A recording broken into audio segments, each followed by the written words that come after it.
Si vous faites du montage, vous n'êtes pas sans savoir qu'il faut du matériel.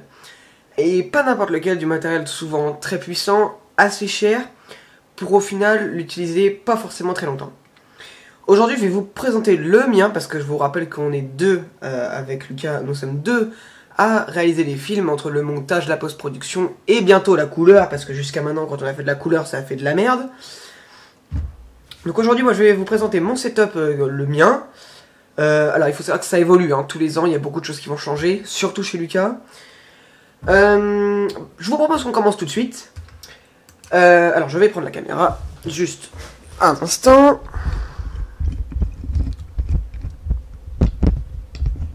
Alors,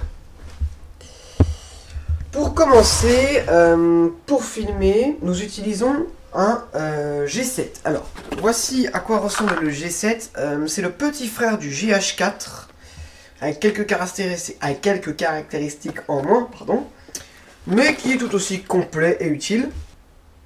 Donc bien évidemment, ce G7 filme en 4K, 30 fps, alors nous on le met à 25 pour un truc plus cinématographique. 4K 30 fps à 100 mégabits seconde, ça c'est très intéressant puisque le mégabit seconde, si vous savez pas ce que c'est tout simplement la quantité de détails que vous allez vouloir mettre dans votre image, qui a un très bon piqué. Nous utilisons également un Boya BY MM1 qui est juste ici au-dessus du micro, là c'est une grosse mouche, je vous mettrai une image au montage juste ici. Voilà, c'est bon. Avec ça, on utilise un Steadicam. Autre photo ici. Voilà. Niveau matériel, on a quasiment fait le tour parce qu'on a juste une petite lampe. Je vous montrerai une autre photo. Encore une fois, ici. Il faudra vraiment que j'arrête avec ça. Donc bah écoutez, moi je vais vous présenter mon petit coin où je glande, où je monte les vidéos avec Lucas, où je fais des effets spéciaux. Puisque, comme vous le savez, puisque c'est vous qui nous suivez, nous avons déjà sorti 2 films. Sur le premier film, j'ai entièrement réalisé le film. Il me semble que Lucas était un petit peu à la fin, enfin qu'il m'a aidé un peu à la fin. Pour Revenge Killer, qui est jusqu'à maintenant notre meilleur film, parce que forcément on en apprend plus on en fait. Lucas a monté entièrement le film, il me semble, et j'ai fait la plupart des effets spéciaux. Quand on dit effets spéciaux, bien évidemment, c'est muzzle flash, donc effets spéciaux, explosion, même s'il n'y en a pas encore eu, tâches de son, etc. Niveau sound design, c'est-à-dire pour le son, c'est Lucas qui s'en occupe une fois de plus. Donc là, on est en train de préparer le prochain scénario, que vous n'allez pas forcément voir maintenant, puisqu'on est en train de travailler dessus, où on se répartit un petit peu les tâches. Donc, bah écoutez, on va commencer tout de suite. Alors, pour commencer... Voilà, ça c'est mon petit coin où je glande. Donc j'ai 2 écrans, ce sont 2 vieux écrans. Donc on a un écran LG juste ici. Voilà, c'est un Flatron E2210. Alors ce sont des très vieux écrans, mais par manque d'argent, parce que j'ai préféré investir dans cette caméra et dans ce micro, et je préfère attendre un petit peu pour acheter des écrans, puisque j'en ai vu des jolis chez Amazon. Le deuxième est un Grandin dont je ne connais pas la référence, donc si vous la voulez, bah, vous pouvez chercher. Ensuite, en guise de clavier, j'utilise personnellement un clavier Chroma. C'est absolument pas une marque connue, malheureusement, désolé pour vous. C'est un clavier que j'ai sur Amazon à 37 €, il me semble. Je voulais pas dépenser trop cher, je voulais quand même des switches mécaniques, puisque c'est du switch mécanique comme vous l'entendez actuellement. Donc il est rétroéclairé RGB, c'est un de la marque Skylong. Alors, il est pas trop mal, on a un petit logiciel sur l'ordinateur pour pouvoir vite fait modifier quelques touches. Moi j'ai pas trop compris, à vous de chercher. Je sais qu'on peut configurer les 3 touches là. Moi je les ai configurées pour After Effects et Premiere, il me semble. Niveau souris, je suis sur une souris Mad Catz Rad. Une Mad Catz Rat 1. Alors c'est la moins chère, il me semble. Elle est à 7 € sur Amazon. Et franchement, moi j'en suis pas déçu. Écoutez, ça fait 2-3 mois que je l'ai. J'aime beaucoup. Alors je voulais pas une souris qui soit trop grosse. Même si j'ai des mains relativement grosses comparé au clavier. J'aime bien le design de la souris et son ergonomie qui est assez extrême. Un tapis de souris extrêmement sale, qu'il va falloir que je nettoie, qui est un Kimoon. Je vais être franc avec vous. Attendez, je vais vous le dire comme ça. Je vais être franc avec vous, ce tapis de souris, je l'ai pris sur Amazon. Et je voulais juste un grand tapis de souris, parce que je savais que c'était le feu, et j'ai pris le moins cher. Voilà, c'est un tapis de souris. Pardon. C'est un tapis de souris, il fait ce que je lui demande, et c'est tout. Ensuite, j'ai deux enceintes. Deux enceintes Philips, dont je ne connais pas la référence, mais je vous la mettrai dans la description, et une petite annotation si vous voulez. Qu'est-ce qu'on peut dire d'autre au niveau des accessoires? On a donc le caisson de basse qui est juste ici, qui est un caisson de basse. Ensuite, en autre accessoire, qu'est-ce qu'on a? Alors, vous n'allez pas beaucoup voir, mais en autre accessoire, donc ici on a un répéteur Wi-Fi de la marque TP-Link. Qui m'a coûté extrêmement cher parce que j'ai pris un gros modèle parce qu'il restait que ça et j'en avais besoin urgent. Voilà, donc il me donne du internet sur mon PC, sauf que l'internet ne vient pas ici en premier. Excusez-moi, c'est un peu le bordel. Internet vient directement ici dans cette time capsule Apple. Alors la time capsule, je vais vous expliquer brièvement ce que c'est parce que c'est pas tellement connu que ça. Donc une time capsule, c'est un disque dur réseau, donc un disque dur qui fonctionne sur le réseau, et qui fait office de borne Wi-Fi. Alors moi, comment ça se passe? C'est-à-dire que moi, j'en ai deux bornes d'accès Wi-Fi. Celle-ci, la première que j'ai eue, c'est les deux mêmes, hein, mais en fait, celle-ci, il y a eu un problème qui m'indique une alerte surchauffe qui n'est absolument pas réelle. Je l'ai ranoncé sa vente à Apple, bien évidemment. Vous connaissez la suite, on ne l'a pas remboursé, donc voilà. J'ai été obligé d'en racheter un parce que certaines fonctions ont été bloquées à cause de la surchauffe, notamment le Wi-Fi 5 GHz que j'ai jamais pu activer. Donc c'est pas grave, j'en ai racheté un autre forcément. J'ai une box orange là-bas qui est nulle parce que de toute façon on a que de la VDSL là où j'habite à 37 mégabits seconde de download et 7 en upload. Elle est connectée donc à un autre time capsule qui lui fait office de étendre le Wi-Fi. Non, il crée un Wi-Fi qui est récupéré par le répéteur en dessous de mon bureau que vous avez vu tout à l'heure, qui lui crée un Wi-Fi via le time capsule. Donc voilà, c'est un énorme bordel, me demandez pas pourquoi j'ai fait ça, mais au moins ça fonctionne et j'ai un bon internet. Y a rien d'autre à dire dessus, si ce n'est qu'il a un disque dur de 2 Tera qui est très utile, que j'ai récupéré il y a pas longtemps parce qu'avec Windows 10 professionnel ça m'a un peu foutu la merde, je vais pas vous cacher. Donc je vais vous montrer vite fait dans réseau. Dans réseau, voilà, donc histoire que vous pouviez comprendre un petit peu, dans réseau sur mon ordinateur. Donc ça c'est le time capsule, celui qui est neuf, celui qui est là-bas à côté de ma box dans le bureau. Celui-là c'est celui que j'ai ici, donc c'est celui là. Ensuite AL Studio c'est mon ordi, il me semble, et ça c'est la Livebox.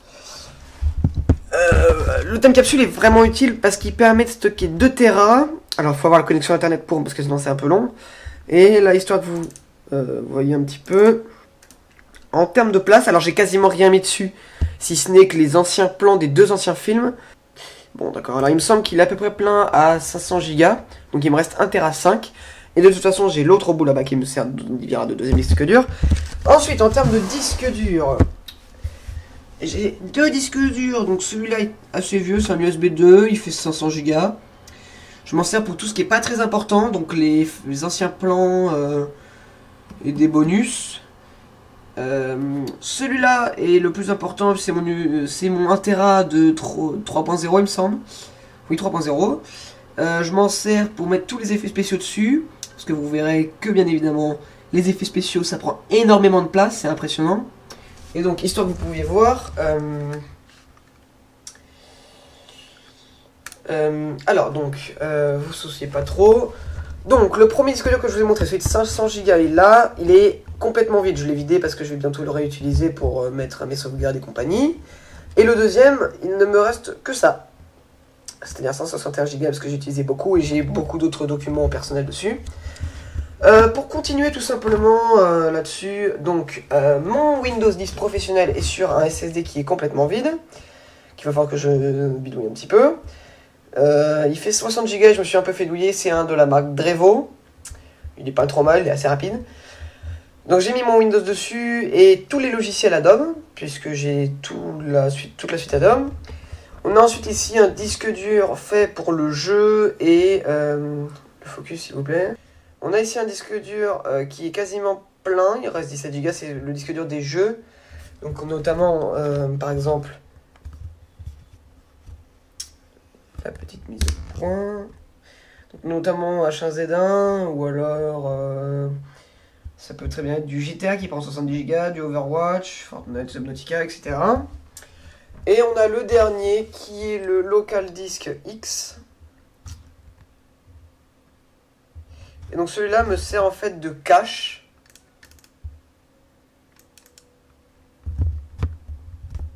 Alors attendez, je dézoome. Ah, non, c'est pas simple. Celui-là me sert en fait de cache pour les effets spéciaux, notamment pour du cinéma 4D. Puisque ici j'ai tous mes caches cinéma 4D avec mes données pour les dust waves et les explosions, etc. On a à peu près fait le tour. Il reste uniquement mon PC qui est ici, qui est... on pourrait croire qu'il est assez vieux, mais en fait pas tant que ça, puisqu'il tient très bien le coup. Je vais vous faire après le tour des logiciels que j'utilise. Donc dans mon PC, je vais vous mettre... Je vais me décaler ici... tout ce qui est en composants. Donc j'ai un AMD FX 8350 qui n'est pas overclocké, il est toujours à ses 4,2 GHz en boost. Il est monté sur une Gigabyte GA970 DS3P FX Edition, à tes souhaits. Une carte mère a fait tout ce qu'on lui demande, du SATA 6, de l'USB 3, voilà. Pas de Wi-Fi, hein, tout est en Ethernet, hein, pour ceux qui veulent savoir. J'ai 8 Go de RAM, donc 2 x 4 Go de Corsair Vengeance DDR3 à 1666 MHz, pardon. Alors j'espère changer bientôt, je devrais avoir pas mal d'argent bientôt pour acheter un petit Ryzen 5 1600X ou un Ryzen 7 1800 ou 1700X.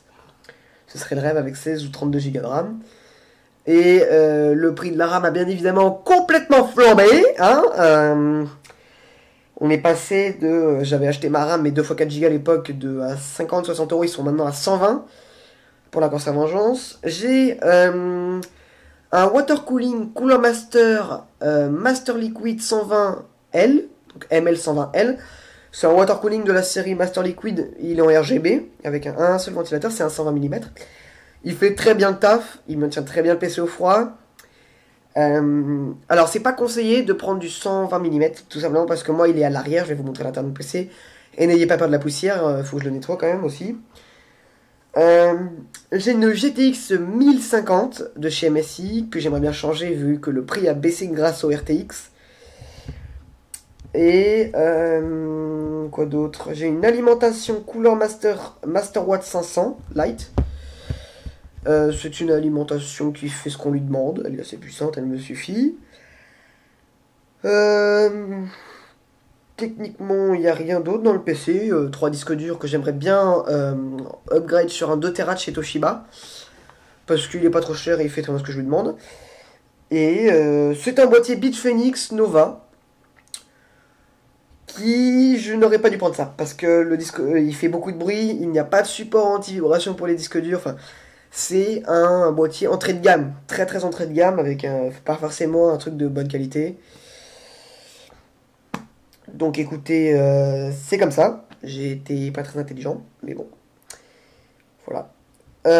Ensuite, on va faire le tour des logiciels si vous voulez. Hein. Donc, en logiciel. Alors, il y en a un qui va revenir, hein, vous étonnez pas tout simplement.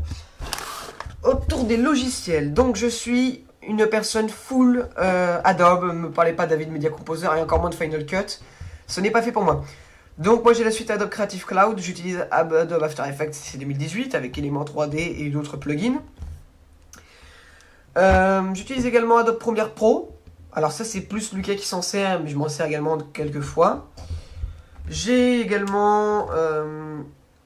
Cinema 4D qui doit pas être loin. J'ai Cam aussi pour les températures qui est le logiciel de chez NZXT. Il est très utile, il fait ce que je lui demande.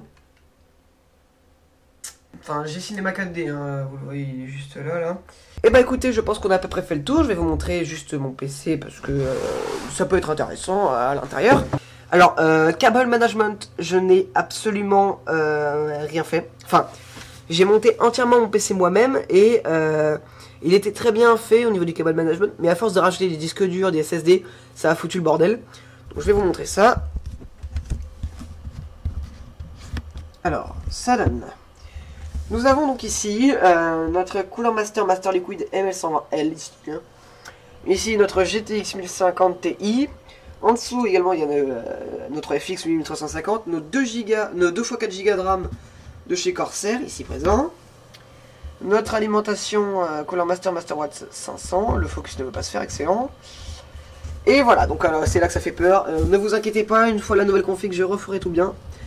Donc voilà le disque dur SSD Drevo, très poussiéreux ma foi, qu'il va falloir clairement, je vais vraiment démonter mon PC. Et nos 2 gros disques durs. Tout sera dans la description. Et puis bah écoutez, moi je pense qu'on a fait le tour. Si vous avez d'autres questions, n'hésitez pas à nous les poser dans les commentaires. La vidéo du setup de Lucas viendra très rapidement, ne vous en faites pas, on fait de notre mieux, on bosse énormément sur le scénario du prochain film. Qui d'ailleurs je dois l'avoir par là. Voilà, puisque histoire que vous vous rendiez compte un peu de toute la place que prend un scénario, c'est assez incroyable. Donc tout notre scénario est juste ici. Je fais comme ça. Il est assez grand, c'est vrai. Donc écoutez, n'hésitez pas à vous abonner, à mettre la cloche. Et puis on se retrouve pour une prochaine vidéo qui normalement devrait être le setup de Lucas. Et puis bah le prochain film après qui arrivera, qui pour l'instant... je demanderai à Lucas si on a le droit de vous mettre... le titre du film, puisqu'on est quand même co-directeur, on est deux. Mathis ne s'occupe absolument pas de ce genre de choses, il est plus costume et accessoires pour le film, maquillage, etc. Donc écoutez, à la prochaine.